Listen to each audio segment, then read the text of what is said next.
जी, तो a very good evening to our most revered Guruji Dr. Ashok Kumar Mohanty sir, Dr. Mahesh Chandra sir, हमारे most senior and respected mentor Dr. Manoj Jaiswal sir, हमारे respected and senior mentor Dr. Dalip Jani sir, Dr. M.B. Mahadik sir, Dr. Anand sir, Dr. Shashikant Shinde sir और हमारे सभी respected IHF family members। तो जैसा कि आप सभी को पता है, आज की ये जो हमारी वीसी है, आज हमारे respected and senior mentor doctor Anita Bajaj ma'am ने अपना केस प्रेजेंट किया है, उसी को लेकर आज की ये हमारी वीसी है। तो जो हमारे रिस्पेक्टेड और सीनियर मेंटर हैं डॉक्टर अनीता बजाज मैम, उनकी इंट्रोडक्शन में जितना भी बोला जाए वो कम है, क्योंकि आप सभी उनको जानते हैं। पिछले बहुत सालों से कम 7-8 सालों से मैं खुद उनको जानता हूं। अलग अलग हमारे टेलीग्राम ग्रुप्स में, यूट्यूब चैनल्स पर उनके आपको ढेर सारे वीडियोस मिलेंगे और हर मेथड में मिलेंगे। सिर्फ माइंड मेथड भी नहीं है, सेंसेशन भी नहीं है, मतलब हर तरह के मेथड से रिलेटेड उनको आप उनके वीडियोस देखेंगे, उनके केसेस देखेंगे और उनकी प्रेजेंस देखेंगे। तो ये सच में हम सभी को मोटिवेट करने वाला है और डीप ग्रेटिट्यूड मैम। सच में मतलब बहुत डिफिकल्ट रहता है, क्योंकि किसी भी केस को प्रेजेंट करना, फिर प्रिपेयर करना और फिर उसको प्रेजेंट करना, उसके पीछे बहुत मेहनत रहती है। तो वी आर ब्लेस्ड कि थैंक यू सर, आपको थैंक यू जी। तो over to you ma'am. Thank you. Thank you for inviting me, and thank you all the members for actively participating in the discussion of the case. So good evening everyone, and with sincere condolences for Dr. Sujit Chatterjee's sad demise, we will pray for his soul.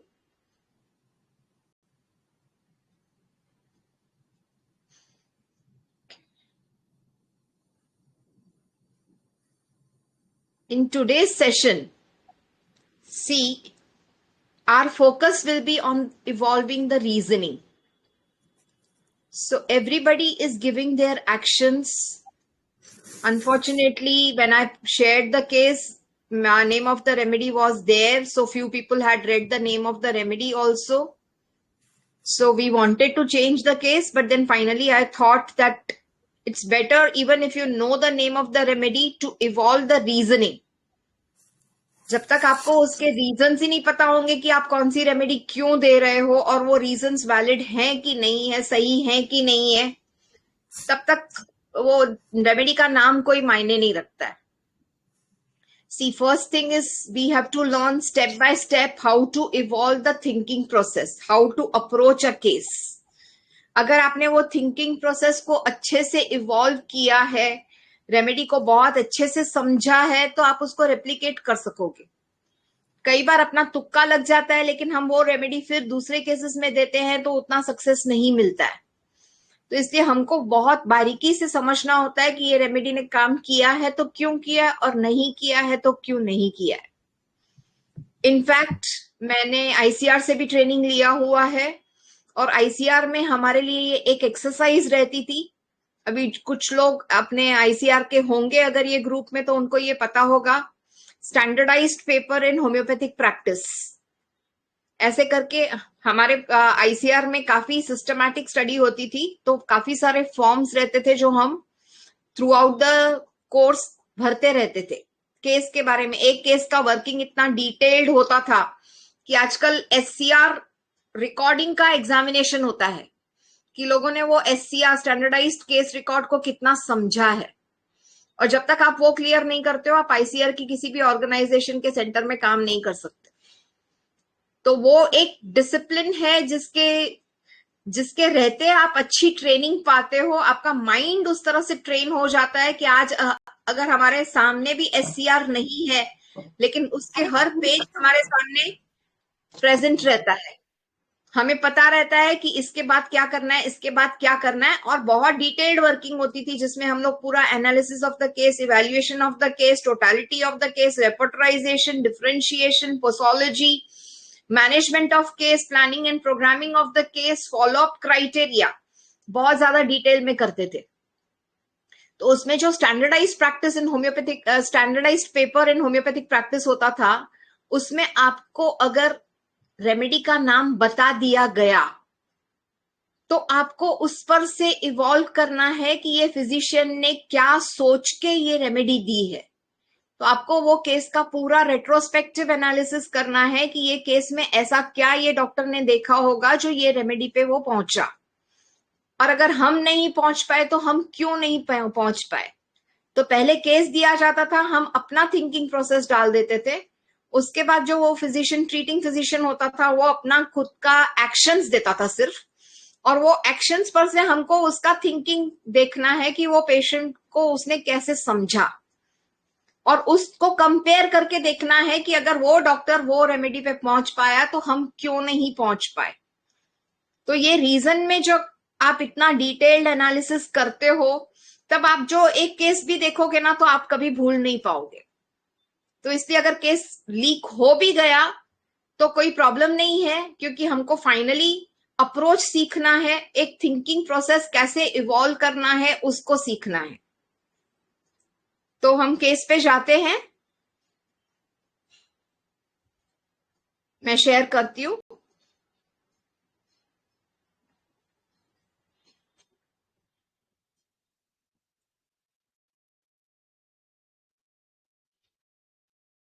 दिख रहा है sir? Screen visible है? जी ma'am. Okay, सो ये case this is a case of 2.5 year old child. ये मेरे पड़ोस में एक औरत रहती हैं जो मेरी फ्रेंड है, उसकी ये पोती है। और हमेशा वो आंटी, मतलब वो मेरी फ्रेंड हमेशा बोलती थी कि ये बच्ची बहुत, आजकल के बच्चे बहुत परेशान करते हैं, वेरी डिफिकल्ट टू मैनेज हर। तो इस तरह से उसका कंप्लेन करती थी। और जब भी मैंने उसको देखा था तो वो बहुत एक्टिव रहती थी, बहुत ही अच्छे से खेलती थी, हर चीज वो अपनी दादी से सीखती थी। उसकी दादी भी काफी टॉकेटिव है, काफी हाई स्पिरिटेड रहती है और काफी वाइवेशियस है, हर चीज में पार्ट लेना, तो डांस, गाना, पोइट्री, यहाँ तक कि मतलब जनरल नॉलेज की बातें सब सिखाना। और कंटिन्यूअसली मेरे वेटिंग रूम में भी उनका बोलना चालू ही रहता था कि ये देखो इसको कैसे करते हैं, ये कैसे होता है, हर चीज वो सिखाती रहती थी। एंड ये लड़की भी सीखती रहती थी। और वो काफी मतलब वैसे एक्टिव, बहुत ही एक्टिव बच्ची थी, सोशली भी बहुत, हर किसी को हाई बोलना, सबके साथ मिक्स होना, ये सब बहुत अच्छा था उसका, वेरी प्लेफुल गर्ल। लेकिन एक ही इसमें इशू ये था कि ये पेशेंट की जो मदर है उसका 6 months मतलब, हाँ, पेशेंट की मदर को लैक्टेशन नहीं हुआ था। शुरू से हम जानने की कोशिश करते हैं, उसको लैक्टेशन नहीं हुआ था। उसको प्रेगनेंसी के टाइम पे वर्क रिलेटेड स्ट्रेस काफी था, और ये लैक्टेशन को लेके मदर बहुत डिस्टर्ब रहती थी कि मैं उसको अपनी बच्ची को बेस्ट देना था। और जब एक माँ अपने बच्चे को ब्रेस्ट फीड नहीं कर पाती है तो उसके लिए ये बहुत एक पेनफुल सिचुएशन था। तो वो काफी, उसने तभी ट्रीटमेंट्स ली थी, काफी सारा मेडिसिन या होम रेमेडीज जो भी जिसने जो सजेशन दिया वो काफी करके उसका थोड़ा बहुत लैक्टेशन हुआ था। तो she use to feed the child and she was very happy कि थोड़ा बहुत तो हुआ कम से कम। So this was her state. And फिर बच्चा, उसका लैक्टेशन इतना नहीं था, इसलिए बॉटल फीड चालू कर दी गई थी, तो मदर के ऊपर डिपेंडेंस कम था। तो ग्रैंड मदर को फ्रीडम देना चाहती थी, इसलिए बोलती थी कि तू जा काम पे, मैं बच्चे को देख लूंगी, तू उसकी चिंता मत कर। यहाँ पे ग्रैंड मदर भी काफी प्रोएक्टिव पेरेंटिंग में एक्टिवली पार्टिसिपेट करती थी। मदर को ऐसा था कि मैं ज्यादा से ज्यादा टाइम स्पेंड करूं बच्चे के साथ और मैं अपने बच्चे को बेस्ट परवरिश दे सकूं। तो यहाँ पे ये मदर कॉन्फ्लिक्ट में चली जाती थी कि कभी उसको लगता था कि मैं जॉब पे क्यों जा रही हूँ, मुझे बच्चे को टाइम देना चाहिए, मेरे को बच्चे के साथ रहना चाहिए। मैं जितना भी टाइम घर पे रहूं मैं बच्चे के साथ ही रहूं, और वो कोशिश भी करती थी, और वो मदर इन लॉ भी उसको अलाउ करती थी कि हाँ ठीक है तू जा, अभी उसके साथ टाइम स्पेंड कर, बाकी का किचन विचन का काम मैं देख लूंगी। तो इस तरह से उनका चल रहा था। तो ये पेशेंट को कहीं तो अपनी मदर इन लॉ के लिए काफी ये फील होता था कि ये बहुत बॉसिंग कर रही है, वो मेरे को अब मेरे बच्चे से मतलब मुझे जितना बच्चे के साथ टाइम स्पेंड करना चाहिए था उतना मुझे नहीं मिल पा रहा है। तो एक तरफ से वो गुस्सा रहता था, but at the same time वो जब अकेली रहती थी तो वो बच्चे को मैनेज नहीं कर पाती थी। तो जब वो अगर मायके में भी गई तो वो बच्चे को मैनेज नहीं कर पाती थी, उसके मायके वाले भी बच्चे को मैनेज नहीं कर पाते थे जिस तरह से ये दादी माँ मैनेज करती थी। और यहाँ पे सबसे बड़ा प्रॉब्लम ये था कि लॉकडाउन के बाद वर्क फ्रॉम होम चल रहा था, ये बच्ची काफी छोटी थी वो टाइम पे, आई थिंक जस्ट बॉर्न ही हुई होगी, और उसके बाद भी वर्क फ्रॉम होम ही चल रहा था। Once in a week, twice a week उनको ऑफिस जाना पड़ता था, बाकी टाइम पे वो घर वर्क फ्रॉम होम ही कर रहे थे दोनों हस्बैंड वाइफ, मतलब ये पेशेंट के पेरेंट्स। तो जब भी ये बच्ची अपने माँ बाप को घर पे देखती थी तो वो उनको छोड़ती नहीं थी, स्पेशली माँ को तो बिल्कुल भी नहीं छोड़ती थी। वो चाहती थी कि मैं माँ के साथ बैठी रहूं, माँ के साथ खेलूं, माँ जब काम कर रही है तो भी मैं उसके गोद में बैठी रहूं, जो कि डिफिकल्ट हो जाता था। इसलिए इसलिए ये लोग उसको बोलते थे कि मम्मी पापा घर पे नहीं है, वो बेडरूम का दरवाजा ही बंद कर देते थे। लेकिन जैसे ही उसको थोड़ी भी आहट सुनाई दी, आवाज सुनाई दिया, तो वो बहुत रोना शुरू कर देती थी। तब ऐसी स्टेट हो जाती थी कि माँ बाप को बाथरूम में जाके छुपना पड़ता था, तो दादी दरवाजा खोल के दिखाती थी कि देख रूम में कोई नहीं है। तो इस तरह से वो लोग मैनेज करते थे। मतलब मदर की एब्सेंस में पेशेंट को हैंडल करना इजी था, पेशेंट खुश थी, हर तरफ से सब कुछ अच्छा चलता था, स्मूथली चलता था। लेकिन जैसे ही माँ को देखा तो ये लड़की माँ के पास ही जाना चाहती थी, माँ के साथ ही रहना चाहती थी, माँ के साथ मस्ती करना, माँ के साथ खेलना, उसके लिए ही इंसिस्ट करती थी। खाना खिलाने के लिए भी अगर माँ खिलाए तो उसको 1.5-2 घंटे लग जाते थे। दादी के साथ भी वो इतना नहीं खाती थी जितना उनकी एक मेड भी रखी हुई थी पूरे दिन का, तो वो मेड के साथ वो अच्छे से खा लेती थी, मौसी के साथ। फिर मतलब इसका जो माँ के प्रेजेंस में जो बिहेवियरल इश्यूज थे वो इतने हद तक खराब थे कि माँ उसकी मदर इन लॉ बोलती थी कि तू जा बाबा, तू अपने मायके से जाके वर्क फ्रॉम होम कर, तू इधर मत बैठ, या तो तू वहां से ऑफिस से ही जाके काम कर। और वो माँ को बिल्कुल पसंद नहीं था, क्योंकि माँ को मैक्सिमम टाइम अपने बच्चे के साथ ये स्पेंड करना है। तो इस तरह का सिनेरियो था। और वो वैसे बच्ची काफी अटैच थी सबको, ग्रैंड मदर के साथ भी अटैच थी, वो मेड के साथ भी अटैच थी। अभी जब वो मेड छोड़ के गई है तो वो उसको विंडो से अगर देखती भी है तो उसको मौसी मौसी करके बुलाती है, उसके लिए रोती है। और इसका बिहेवियरल इश्यूज इतना है कि मदर के जो पेरेंट्स हैं वो लोग तो बोलते हैं कि बाबा हम लोग इसको नहीं संभाल सकते, तेरी मदर इन लॉ कैसे संभालती है हमें पता नहीं है। अभी इसके प्रॉब्लम्स क्या थे, इसको सिवियर कॉन्स्टिपेशन हो गया था, टू द एक्सटेंट उसको सपोजिटरी वगैरह यूज करनी पड़ी थी, 3-3 4-4 दिन तक पॉटी नहीं की थी उसने। और उसको रिकरेंट कोल्ड कॉफ होता था क्योंकि वो ज्यादातर फ्रूट्स खाती थी, और फ्रूट्स भी उसको चिल्ड ठंडे फ्रूट्स अच्छे लगते थे, जैसे वाटरमेलन हो गया, स्ट्रॉबेरी हो गया, ऑरेंजेस हो गया। कुक्ड फूड वो बहुत कम खाती थी, और उसमें कुक्ड फूड में भी अगर खाएगी तो सिर्फ रोटी खाएगी, सूखे चावल खाएगी, सब्जी दाल वगैरह कुछ नहीं खाती थी। तो इस तरह के उसके इश्यूज थे। दो शी वॉज वेरी एक्टिव, उसका फूड इंटेक काफी कम रहता था। तो ये केस है। अभी थोड़ा हम लोग वाइंड अप आज जल्दी करेंगे क्योंकि थोड़ा टाइम नहीं है मेरे पास, इसलिए आज डिस्कशन नहीं करते हैं। वैसे भी पूरे दिन में लोगों ने काफी सारा कंट्रीब्यूशन डाला हुआ है, तो let us go for the discussion on whatever has been shared in the group. मैं थोड़ा स्टॉप शेयर करती हूँ, थोड़ी देर बात कर लेते हैं और उसके बाद फिर मैं प्रेजेंट करती हूँ।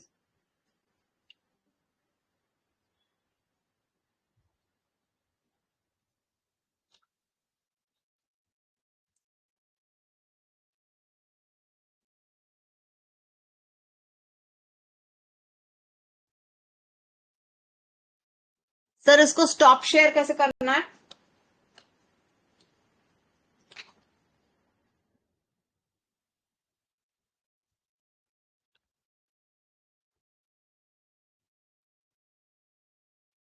मैम वहां पे जो जहाँ पे सेटिंग का बटन है ना गोल, वहां पे क्लिक करो और स्टॉप शेयरिंग का ऑप्शन आएगा वहां पे। हेलो। हाँ जी। वो जहाँ पे वहां सेटिंग पे सेटिंग का ये रहेगा ना गोल बटन सामने स्क्रीन पे, माइक के बाजू में ही रहेगा देखो, क्योंकि मैं तो मैं मोबाइल पे हूँ अभी, लैपटॉप पे हूँ। आपने से ही शेयर किया था ना।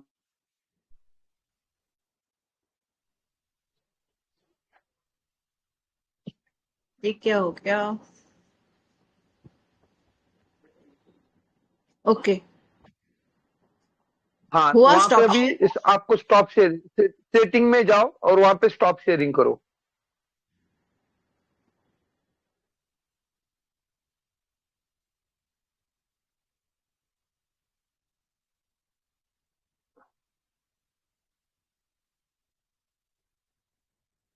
सेटिंग्स पे तो नहीं है स्टॉप शेयर। आता है ना ma'am, edit video title, edit permission, share, share screen, आता है शेयर स्क्रीन वहां पे। वो शेयर स्क्रीन हाँ, जो है वहाँ ना वहां डॉट्स पे दिख आपको रहे हैं, वहाँ पे हाँ, वो डॉट्स डॉट्स जैसा को, कुछ। डॉट्स थ्री में डॉट्स रहते। एडिट वीडियो चैट टाइटल है, स्टॉप रिकॉर्डिंग है, सेटिंग है, एंड वीडियो चैट है। नहीं नहीं नहीं सेटिंग नहीं नहीं, शेयर स्क्रीन स्टॉप रिकॉर्डिंग के ऊपर रहता है share screen. Okay okay okay, मिल गया मिल गया, शेयर स्क्रीन के ऊपर ही है। ठीक है। हाँ ओके, हो गया मैम, हो गया। हाँ जी। हाँ, तो लोग जैसे इसमें फोरसेकन फीलिंग पे आ रहे थे, मैग पे जा रहे थे, तो आपको यहाँ पे फोरसेकन लगती है बच्ची। मदर भी बहुत ईगर है उसके साथ टाइम स्पेंड करने के लिए, ग्रैंड मदर भी टाइम स्पेंड कर रही है, एक मेड भी रखी हुई है, घर में हर किसी का अटेंशन तो उसके ऊपर ही है, तो फोरसेकन कैसे हो गई?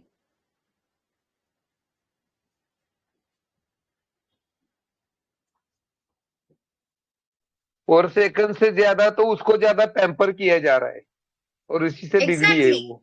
अटेंशन तो काफी ज्यादा ही है ना।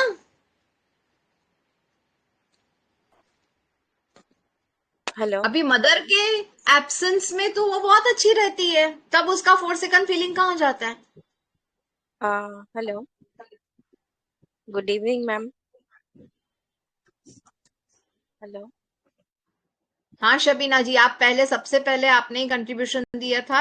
यस मैम, मैं इसीलिए थोड़ा सा क्लियर करना चाहूंगी कि एक्चुअली मुझे ये रूब्रिक नहीं लेना था।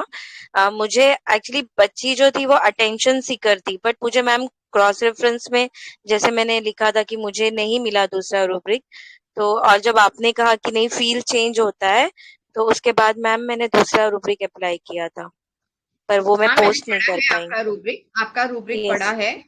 Yes ma'am. तो मैम मेरा एक्चुअली फोरसेकन आई नो कि जैसे अलूफ छोड़ देना या डेजर्टेड फीलिंग होती है पर्सन को, तो what what all I want to say कि बच्चे को अटेंशन चाहिए था, वो बच्ची अटेंशन सीकर थी। That's all ma'am. Attention seeker भी सिर्फ मदर का अटेंशन नहीं सीख करेगी ना, अटेंशन सीकर तो सबका अटेंशन लेगी।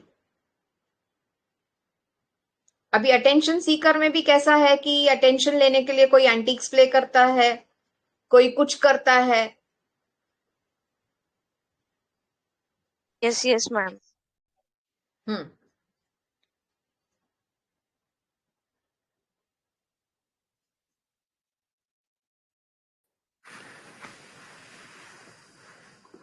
मैम आपका वीडियो अभी आ गया। Okay okay. हाँ, वो हैंग हो गया था, इसलिए मैंने उसको बंद करके शुरू किया।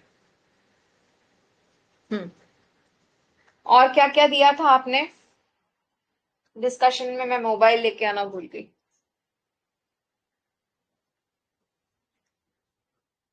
लैक रेमेडीज पे चले गए थे कि ब्रेस्ट फीडिंग नहीं हुआ है इसलिए लैक, हर केस में ब्रेस्ट फीडिंग नहीं हुआ तो लैक पे जाएंगे क्या? निग्लेक्टेड फीलिंग दिया था।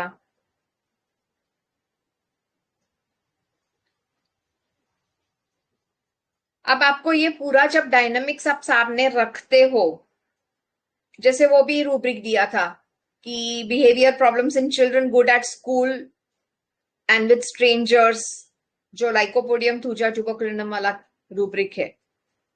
बट यहाँ पे स्कूल का कहाँ आता है और स्ट्रेंजर्स कहाँ आता है?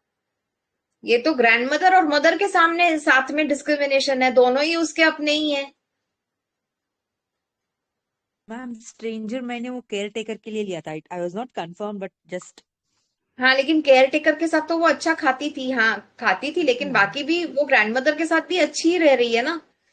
एट हाँ मैम, होम वो तो बाद फिर में वो मैंने जैसे नोट किया। अगर आप लाइकोपोडियम वगैरह का देखेंगे तो उनको सोशल पोजीशन का कंसर्न रहता है, इसलिए वो बाहर काफी अच्छा अपना अफेक्टेशन रखते हैं यस मैम। और घर में वो डोमिनेटिंग रहते हैं।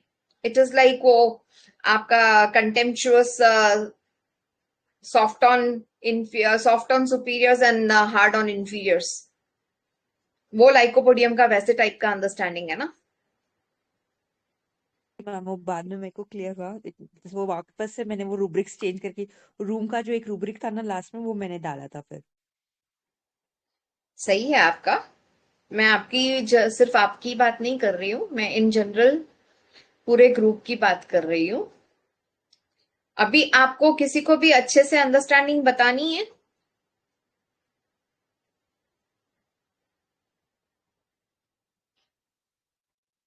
कोई भी टोटल अंडरस्टैंडिंग बता सकेगा डायनामिक्स के साथ?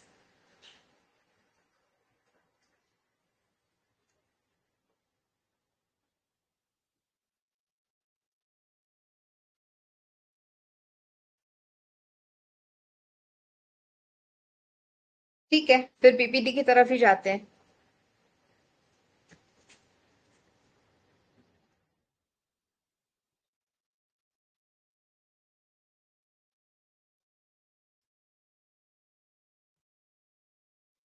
तो ये बच्ची कैसी है? इसमें 2 शेड्स है। She is well behaved, cheerful, playful, with caretaker other than mother. Stranger word नहीं यूज किया है, caretaker other than mother, which can be anything, anybody else.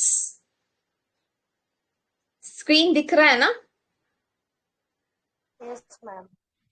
हाँ। Ma'am and in front of mother, irritable, shrieking, complaining, rude, impetuous, discontented, expressed in presence of mother as if pent up feelings just flow in presence of mother. अभी ये जो differentiation है कि mother के सामने behaviour अलग है और मदर के एब्सेंस में बिहेवियर अलग है, तो इसमें हम रेपर्टरी में भी देखेंगे कि क्या है।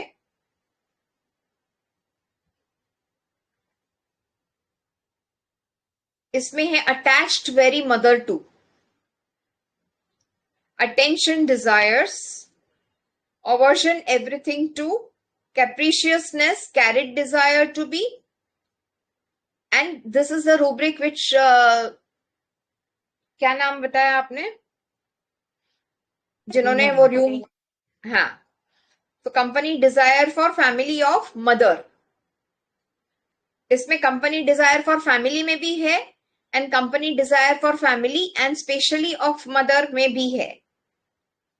तो ये जो सब रूब्रिक्स हैं वो ये केस में आ सकते हैं। मैंने एक्चुअली पूरे रूम के सब रूब्रिक्स लिए हैं, इसलिए आपको यहाँ पे ज्यादा रूब्रिक्स दिख रहे हैं। मैंने ये पेशेंट को फील पे दिया था। तो रेमेडी इज र्यूम। अभी र्यूम रेमेडी के बारे में डॉक्टर शंकरन ने ये बताया है कि जो भी बच्चे बेबी सिटिंग में या क्रैश में बड़े होते हैं तो उनका ऐसा रहता है कि वर्किंग पेरेंट्स हैं, बच्चों को क्रैश में या केयर टेकर के साथ या दादा दादी के साथ रख के जाते हैं, और जब पूरा दिन वो बच्चा वेल बिहेव्ड रहता है, शांत रहता है, ज्यादा खेलता नहीं है, ज्यादा जिद नहीं करता है, और जब माँ आती है, जैसे ही माँ उनको अपने घर में लेके आती है तब उनका सब रोना धोना, टैंट्रम्स, डिमांडिंग, सब कुछ चालू हो जाता है। तो पेरेंट्स के लिए बहुत डिफिकल्ट सिचुएशन हो जाती है ऐसे बच्चों को संभालने के लिए। तो उनके किस एक्सटेंट तक उनका बिहेवियर चेंजेस जाता है हम देखेंगे। इसमें है कैप्रिशियसनेस। ये पेशेंट से मैं हट के बात कर रही हूं, we are talking about the rheum remedy. ये केस पे फिर से हम आएंगे। तो र्यूम रेमेडी पर से में कैप्रिशियसनेस बहुत मार्क्ड है, carried desire to be carried, complaining in sleep, मतलब वो रियलाइज भी नहीं करते हैं और कंप्लेन करते हैं। जैसे अगर रात के टाइम पे ही उनको ये सब कंप्लेनिंग याद आता है कि दिन में क्या हुआ, मेरे साथ केयर टेकर ने कुछ किया क्या, मेरे साथ दूसरे लोगों ने कुछ किया क्या, वो सब माँ को बड़ा चढ़ा के बताना चाहते हैं to get the soft corner of mother's love. अभी उनमें desires full of unattainable desires, तो ये सब जिद वगैरह सब उनकी माँ के सामने शुरू हो जाती है। जैसे आधी रात को कुछ ऐसी चीज मांग लेंगे जो उनको पता ही नहीं है, मतलब जो घर पे मिलेगी भी नहीं, इस तरह की जिद होगी उनकी। और स्पेशली ये सब कंप्लेंट्स कब आती है? Dentition during. अभी डेंटिशन क्या है? डेंटिशन एक चेंज है, डेंटिशन एक डेवलपमेंटल स्टेज है। डेवलपमेंटल स्टेज में आप सेकेंड स्टेज पे जा रहे हो, आप लिक्विड फूड से सॉलिड फूड पे जा रहे हो। अभी यहाँ पे काफी लोगों ने चॉकलेट की बात की है, वीनिंग की बात की है। वीनिंग में पहले ब्रेस्ट तो होना चाहिए। ये पेशेंट को ब्रेस्ट फीड नहीं मिली है। ये पेशेंट का प्रॉब्लम कहाँ पे स्टार्ट हुआ है? यहाँ पे मदर भी अवेलेबल है, ग्रैंड मदर भी अवेलेबल है, and she is being selective about her mother. Attention की कमी नहीं है, केयर की कमी नहीं है, बट इसको ज्यादा अटैचमेंट जो है वो मदर के साथ है, and it is not stemming from the deprivation. यहाँ पे हर चीज के लिए वो डिसकंटेंटेड रहते हैं, इसलिए आपको ऑब्जेक्टिव सिम्टम्स में फ्राउन डिस्पोज टू मिलेगा, touching impel to touch everything children इनमें, रेस्टलेसनेस में मिलेगा, restlessness in children night, restlessness in children dentition during, और रूडनेस चिल्ड्रन ऑफ नॉटी। अभी जैसे नॉटी चिल्ड्रन होते हैं तो वो तो सबको पसंद आते हैं, लेकिन वो रूड हो जाते हैं। तो यहाँ पे आपको एक ही रूब्रिक के अंदर दो शेड्स मिल रही है कि rudeness of naughty children. Naughty children पसंद आने वाले बच्चे हैं, लेकिन रूड किसी को पसंद नहीं आएगा। तो ये बहुत स्पेसिफिक र्यूम में है कि उनमें ये दो शेड्स रहती है, जो मैंने पिक्चर भी बताया। एक तो बहुत वेल बिहेव्ड और एक एकदम ही टेम्पर टैंट्रम्स वाला। तो ये चीज बहुत इंपॉर्टेंट है ये रेमेडी में। और किस हद तक जा सकता है? Delirium at night. अभी डेलीरियम एट नाइट क्यों है? क्योंकि रात को उनका जो भी पेंट अप फीलिंग्स है, जो भी कंट्रोल्ड बिहेवियर है, वो पूरा अपनी माँ के सामने उनका वो बांध टूट जाता है, and they become very delirious, raging delirium, wild delirium, delirium sleep during, delirium as if they are half asleep. इनकी नींद भी काफी डिस्टर्ब रहती है। आप देखेंगे यहाँ पे ये रूब्रिक है, walking, child is walking in bed, मतलब वो सो भी नहीं सकता है, रात को इतना एक्टिव रहता है कि उसकी नींद भी अधूरी रहती है और वो एक्टिव भी रहता है रात के टाइम पे। और रात के टाइम पे स्पीच डेलीरियस है। Speech delirious can be about complaining, जो कंप्लेनिंग मैंने बताया, कंप्लेनिंग एट नाइट है, तो वो केयर टेकर्स की कंप्लेन करता है, सराउंडिंग पीपल की कंप्लेन करता है। और ये बच्चे क्या है ना, ये बहुत सेंसिटिव चिल्ड्रन है। जैसे यहाँ पे रूब्रिक है सेंसिटिव चिल्ड्रन, इसलिए इनको हर चीज बहुत ज्यादा परसीव होती है, फील ज्यादा होती है, इनकी सेंसिटिविटी इतनी हाई है। तो वो एग्जैजरेट भी कर सकते हैं कि अगर किसी ने उनको जोर से भी बोला होगा तो उनको लगेगा ये मेरे को डांट रहा है, किसी ने थोड़ा सा धक्का भी दिया होगा तो बोलेगा अरे ये मेरे को मार रहा है। तो इस तरह से उनका सेंसिटिव चिल्ड्रन का अंडरस्टैंडिंग है।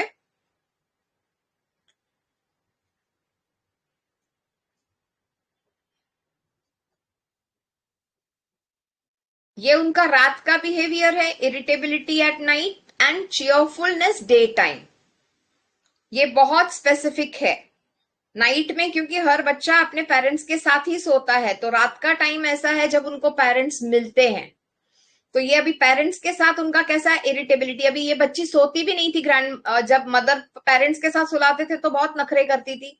फाइनली ग्रैंड मदर ही उसको अपने साथ लेके सोना चालू किया, तो ताकि पेरेंट्स को भी तो नींद मिले, वो लोग नेक्स्ट डे पे कैसे काम करेंगे। यहाँ पे ग्रैंड मदर भी डोमिनेटिंग नहीं है, she is little pushy, but at the same time she is very caring. She cares for daughter-in-law, she cares for son, she cares for the granddaughter also. तो यहाँ पे irritability night alternating with cheerfulness day time, ये आप याद रखिए. Irritability dentition during and stool का एक बहुत सारे रूब्रिक्स हैं इसमें, क्योंकि बच्चे के केस में हमेशा फूड एंड बाकी फिजियोलॉजिकल एक्शंस उसके ऊपर लोगों का बहुत फोकस रहता है. अगर कॉन्स्टिपेशन हुआ तो भी सब लोग काफी एंशियस हो जाते हैं. एंड ये passing stool also becomes a physiological stress for the child. तो वो टाइम पे उनका लेमेंटिंग, श्रीकिंग वगैरह बहुत है. देन ये डे टाइम का बिहेवियर है. Morose children during, morose child during, child when they are not having that warmth of mother. Quarrelsome in sleep, shrieking alternating with consciousness, speech delirious at night, stupor, screaming interrupted by. मतलब जब वो दिन में रहते हैं वो काफी passive रहते हैं, प्लेफुल भी रहते हैं और पैसिव भी रहते हैं, नॉन डिमांडिंग भी रहते हैं. लेकिन जब रात को उनके पेरेंट्स आते हैं तो वहां पे उनका स्क्रीमिंग, श्रीकिंग चालू हो जाता है. अभी श्रीकिंग के कितने सारे रूब्रिक्स हैं यहाँ पे. Shrieking children in at night, shrieking alternating with unconsciousness, shrieking child in sleep during, shrieking children stool during, shrieking and weeping always, shrieking dentition during, shrieking waking on. काफी सारे रूब्रिक्स हैं, ये हमने ऑलरेडी देख लिया है. और कितना हद तक जाता है ना इनका कि कैप्रिशियस फूड फॉर. आपको ये पुअर ईटर्स मिलेंगे, दे आर वेरी फसी ईटर्स. तुम नहीं खिलाओ, दादी खिलाएगी, दादी नहीं खिलाएगी, मम्मा खिलाएगी, मुझे ये चीज नहीं चाहिए, वो चीज नहीं चाहिए. तो दे आर वेरी वेरी फसी eaters. Desires full of refused when offered, specially for food. Food में भी वो बहुत सारी चीजें अलग अलग डिमांड करेंगे, बट जब उनको दिया जाता है तो they are capricious. Unsympathetic and unscrupulous children in, mother के लिए वो बिल्कुल भी सिंपैथेटिक नहीं है. मदर को इतना परेशान कर डालेंगे ना, और वहां पे वो अनइम्प्रेशनेबल है. जैसे कैप्सिकम में रिफ्रैक्टरी सीखा था, वैसे यहाँ पे ये अनइम्प्रेशनेबल है. ये किसी की भी बात मानते नहीं है, किसी के भी इंप्रेशन में नहीं आते. तो अभी coming back to this case, अभी जैसे मदर का भी अगर हम बिहेवियर देखते हैं तो मदर को एक तरफ से मदर इन लॉ की जरूरत है और दूसरी तरफ से उसको मदर इन लॉ पुशी लगती है.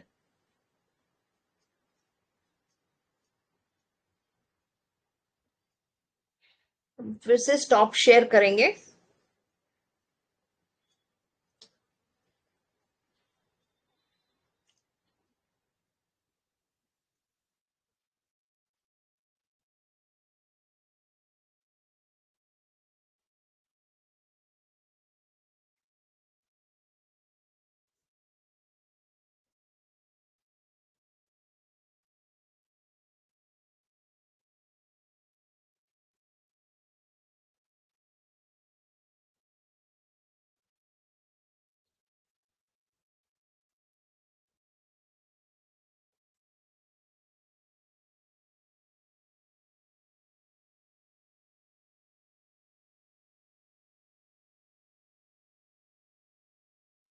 आप मदर का भी जो नेचर है, मदर इन लॉ चाहिए, मदर इन लॉ नहीं चाहिए, तो इस तरह का है.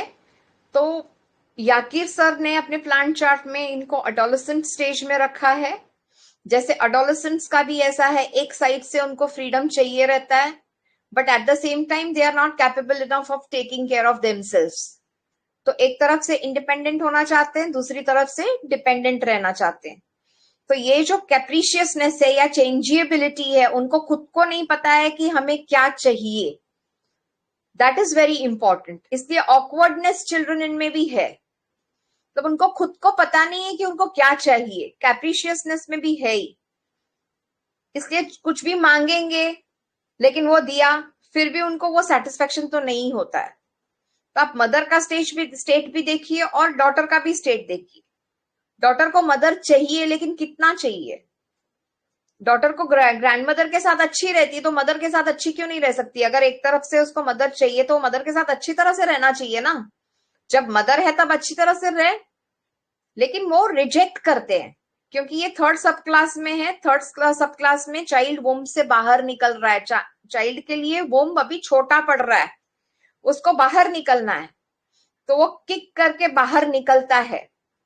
लेकिन at the same time child is not developed enough to take care of him, इसलिए बर्थ के बाद भी बच्चा मदर के ऊपर डिपेंडेंट रहता है।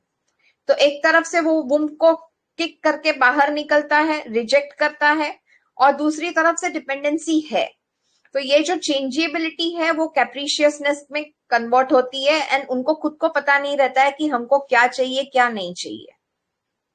मदर चाहिए लेकिन मदर के साथ ही सबसे खराब व्यवहार करते हैं। तो दिस इज ड्यू। और कुछ किसी को पूछना है? मटीरिया मेडिका में भी इसको सावर बेबी कहा गया है। सावर भी आपको कुछ हद तक अच्छा लगता है, उसके बाद आपको खट्टा खाएंगे तो अपने को एक शिवर जैसा आएगा, ज्यादा नहीं खा पाते।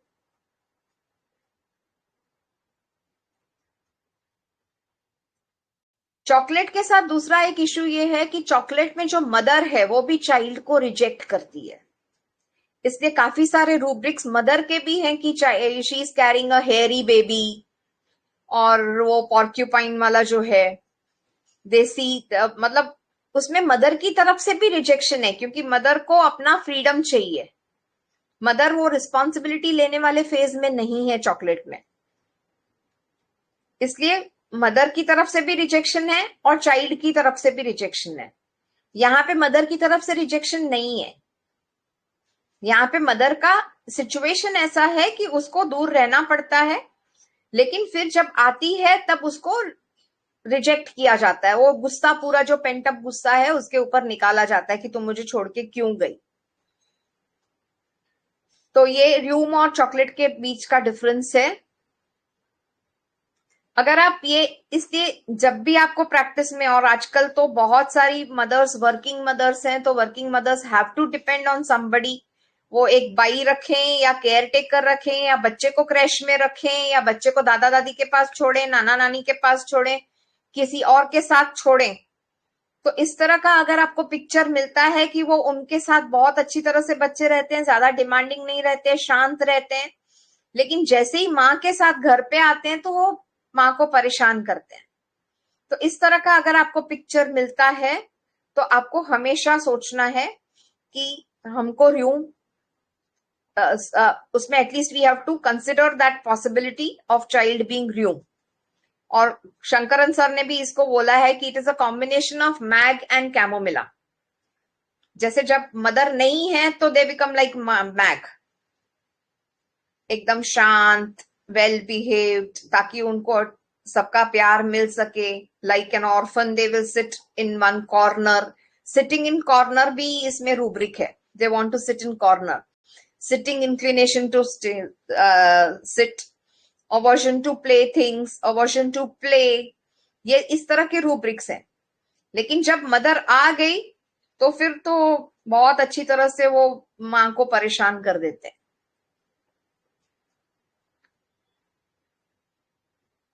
And without mother in the school also they are very active. They will dance, they will be very cheerful during day, irritable at night.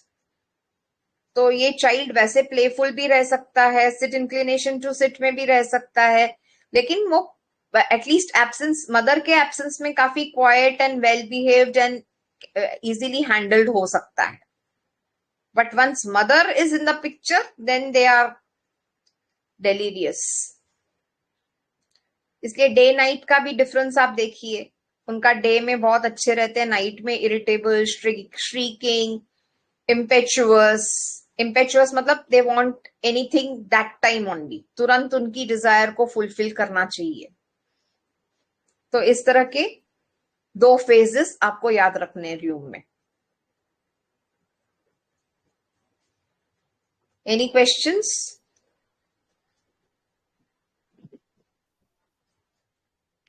Mag में आपको कैमोमिला वाला स्टेट नहीं मिलेगा। मैग बच्चा हमेशा मैग ही रहेगा, वो ऑर्फन जैसा ही रहेगा, जिसको लैक ऑफ लव रहेगा, फोरसेकन रहेगा, देन दैट इज व्हाई वो प्लीजिंग डिजायर में रहेगा, परेशान नहीं करेगा, and he will try to win everybody's love. हाँ हाँ उफ, छोटू सही से ढक दे यार, सही से ढक दे मोए। हाँ देखिए हवा Somebody's पार mic ना is हो रही है on. साइड से इधर उधर। आयुषी जी, आप अपना माइक बंद करिए। सर कर दिया मैंने।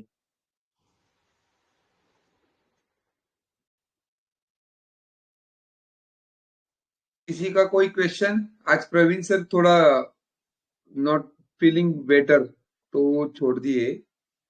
किसी का कोई कोई बात सवाल हो तो।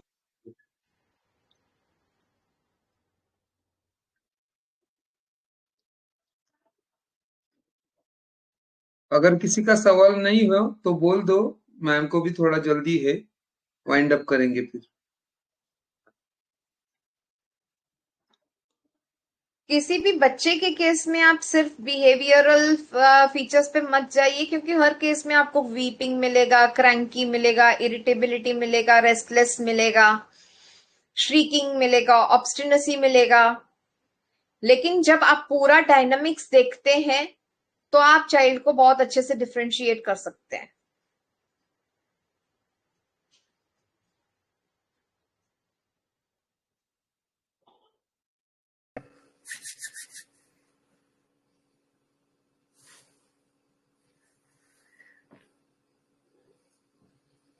जी बताइए, अगर किसी का कोई क्वेश्चन है प्लीज। आप बाद में भी क्वेश्चंस डाल सकते हैं ग्रुप में, जी मैम, बिल्कुल। और इसका वीडियो भी रिकॉर्ड हो चुका है, तो हम लोग आई थिंक ये संडे को हम लोग रिलीज करने वाले हैं, तो आप वो वीडियो भी यूट्यूब पे देख सकेंगे। मैं लिंक शेयर कर दूंगी। उसमें 2 और जी केसेस हैं र्यूम के, तो आपको और अच्छी क्लैरिटी मिलेगी। जी मैम।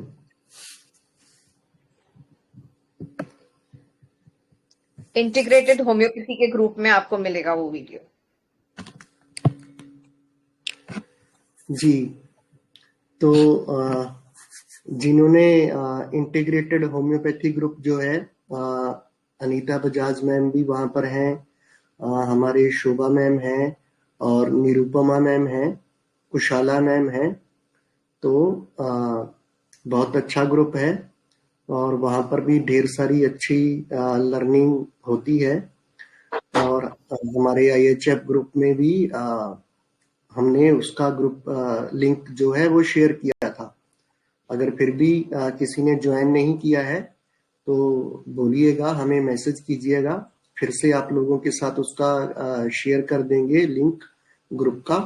और यूट्यूब वीडियो जो मैम ने बताया चैनल भी है, तो उसका भी हो जाएगा।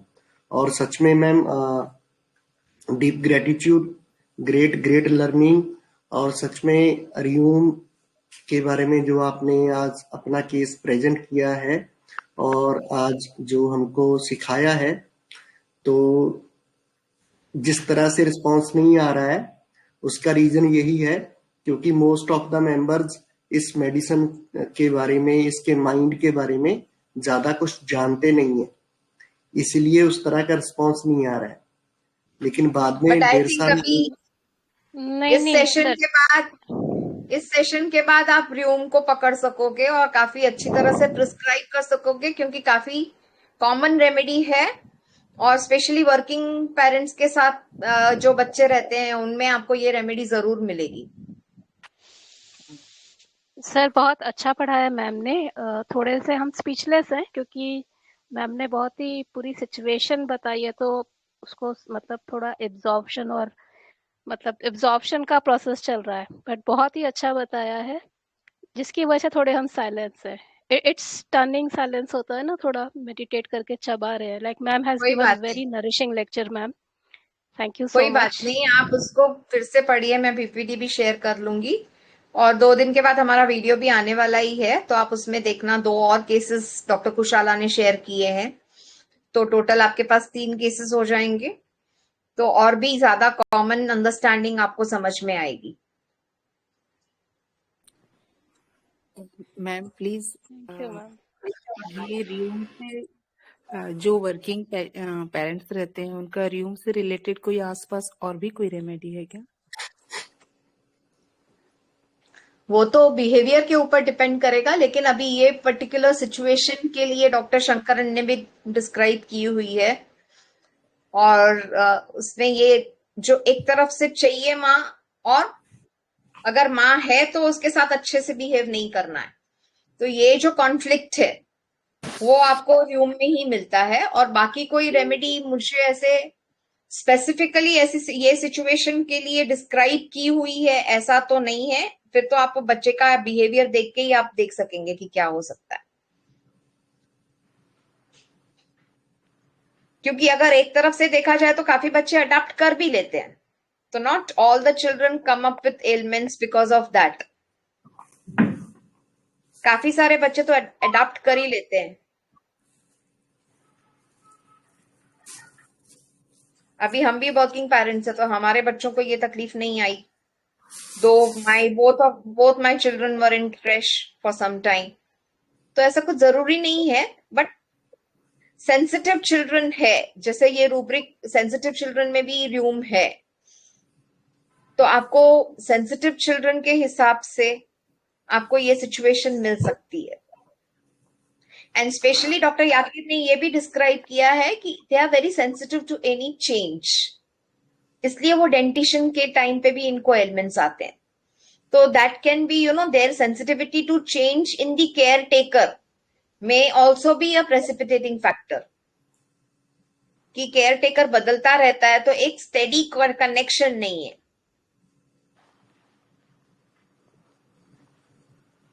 इसलिए यहाँ पे वो निग्लेक्टेड और वो फोर्सेकन वाला फीलिंग नहीं है, यहाँ पे ज्यादा कैप्रिशियसनेस का ही फीलिंग है।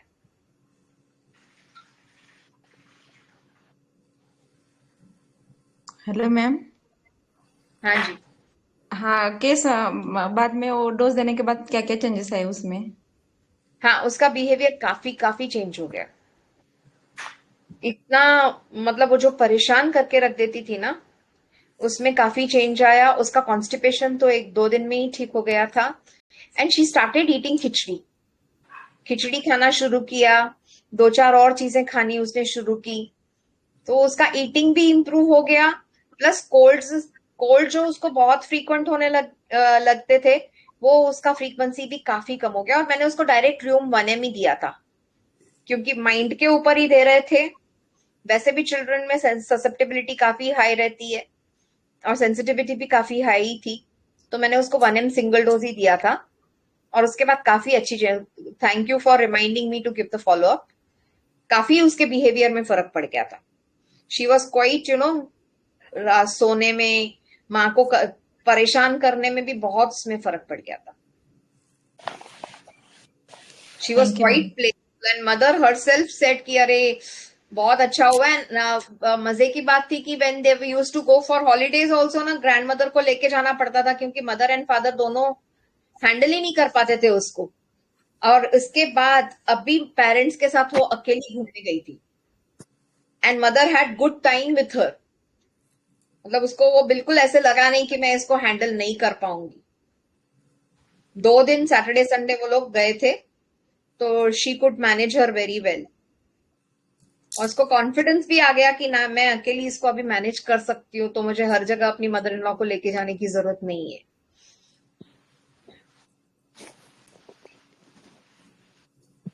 Thank you ma'am.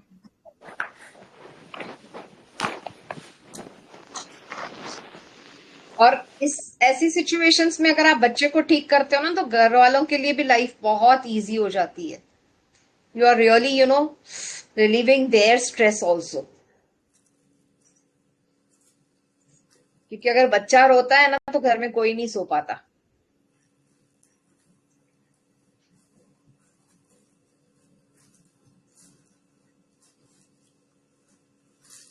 Thank you ma'am, nice learning ma'am. ठीक है सर, बंद करें? जी ma'am. Thank you so much. Thank you everyone for contributing in the group as well as here in the session. आप पढ़िए और भी र्यूम के बारे में, और कुछ मिलता है तो आप ग्रुप में डालिए। हमको जितना मिला हमने शेयर किया। अगर आप और थोड़ा इंटरेस्टेड हैं तो मैं र्यूम का याकिर से भी मैं आपको पेजेस का पिक्चर्स क्लिक करके डालूंगी, आप वो भी पढ़ सकते हैं। और याकिर बुक पढ़ने के लिए आपको पीएम की अंडरस्टैंडिंग की भी जरूरत नहीं है, आप सिर्फ as a materia medica book also you can read it. और ओके मैम। शंकरन सर का बुक आई थिंक इसमें स्पिरिट ऑफ होम्योपैथी में दिया है या सोल ऑफ होम्योपैथी में दिया है, दोनों में से एक में दिया हुआ है र्यूम, आधा पेज का ही है डिस्क्रिप्शन। हाँ, वो आप पढ़ लीजिए। जी मैम। Thank you. जी मैम याकिर तो सर का बुक भी डी- अवेलेबल है क्या? हाँ जी, याकिर सर का बुक भी अवेलेबल है क्या? मैं पीडीएफ शेयर कर देती हूँ। बुक तो बहुत महंगा है, 8-10 हजार का बुक है, लेकिन पीडीएफ है हमारे पास, हम शेयर कर देते हैं। आप डाउनलोड मैम करके लैपटॉप में वगैरह रख सकते हैं। मैम नेम शेयर कर दीजिएगा ग्रुप में याकिर सर की बुक का। Wondrous plants by doctor Mikael Yakir. Mikael Yakir. Mikhail Yakir. Okay, thank you. Thank you ma'am. Thank you ma'am. Ma'am lac okay, humanum और थैंक सैकरम यू। के lac humanum और saccharum के नजदीक आएगा remedy से? Sacrum के अगर आप रूब्रिक्स देखेंगे ना तो सैक्रम में जो एंगर है वो काफी है, और सैक्रम को कैसा है कि उनको जितना प्यार दिया जाए उनके लिए कम है, इसलिए उनको कंटिन्यूअसली वो जो कडलिंग डिजायर है, कैरेसिंग डिजायर है, उनका love is also replaced buy sweets. इसलिए शुगर का आपको मिलेगा, ईटिंग डिसऑर्डर मिलेगा, they crave for sugar like anything, वो आपको हमेशा मिलेगा। और उसमें भी आपको एक मॉडेस्टी इंक्रीज्ड वाला शेड भी मिलेगा, और दूसरी तरफ से आपको टेम्पर टैंट्रम्स वाला डिक्टेटोरियल, एंग्री, इस तरह का भी शेड मिलेगा। उसमें भी दो तरह के अडेप्टेशन है, एक में मॉडेस्टी इंक्रीज्ड भी है, but at the same time lot of temper tantrums. Saccharum का भी डॉक्टर कुशाला का वीडियो है, मैं वो भी शेयर करती हूँ, आप वो भी पढ़ सकते हैं, वो भी देख सकते मैम वो हैं। तो पीएम ग्रुप में है तो? नहीं, पीएम ग्रुप में नहीं है, मैं आपको भेजती हूँ मैं। उन्होंने एक वीडियो आईसीआर के लिए, एमएल धवले ऑर्गेनाइजेशन के लिए किया था, फ्राइडेज विद धवले करके है, डॉक्टर कुशाला सालियन, वो मैं आपका लिंक शेयर कर देती हूँ ग्रुप में। सैक्रम इज डिक्टेटोरियल, अगर आप सैक्रम के रूब्रिक्स देखोगे ना तो बहुत सारा उसमें एंगर है। Eight the same time eating disorder, उसमें वहां पे आपको craving for sugar and increased वो शुगर रश जो बोलते हैं ना, कि हाइपर एक्टिव बच्चों को बोलते हैं स्वीट्स मत दीजिए, क्योंकि कैंडीज और स्वीट्स खाने के बाद हाइपर एक्टिव, बहुत बच्चे हाइपर एक्टिव हो जाते हैं।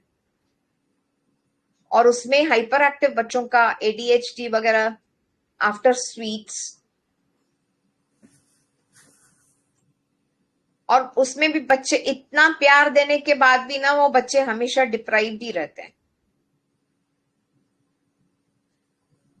मैम ये मोनोकॉट है ना? हाँ,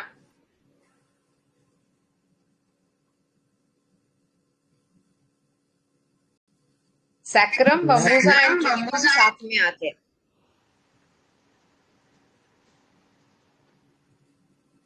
Hello, ma'am. हाँ जी, Sacrum should be hyperactive always. Sorry, Sacrum जो है वो हमेशा हाइपर एक्टिव ही रहेंगे मैम? मॉडेस्टी इंक्रीज में भी है, एक तरफ से मीठा व्यवहार भी होता है।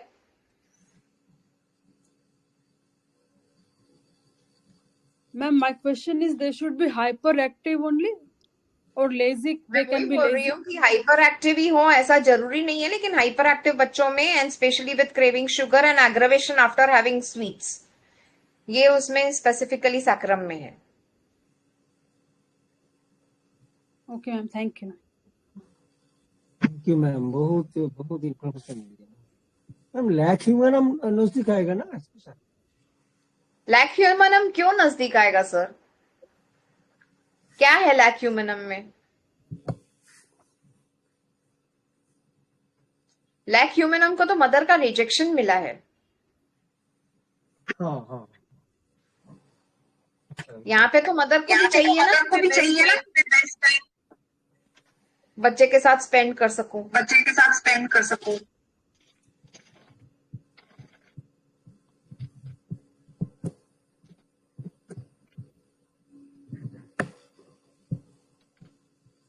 आई think we will wind up.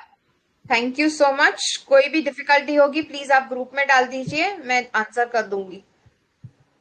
Thank you so much ma'am. Ma'am वो डॉक्टर याकिर का पीडीएफ अगर शेयर कर दें काफी हेल्प हाँ, मैं होगी। शेयर कर देती थैंक यू सो मच।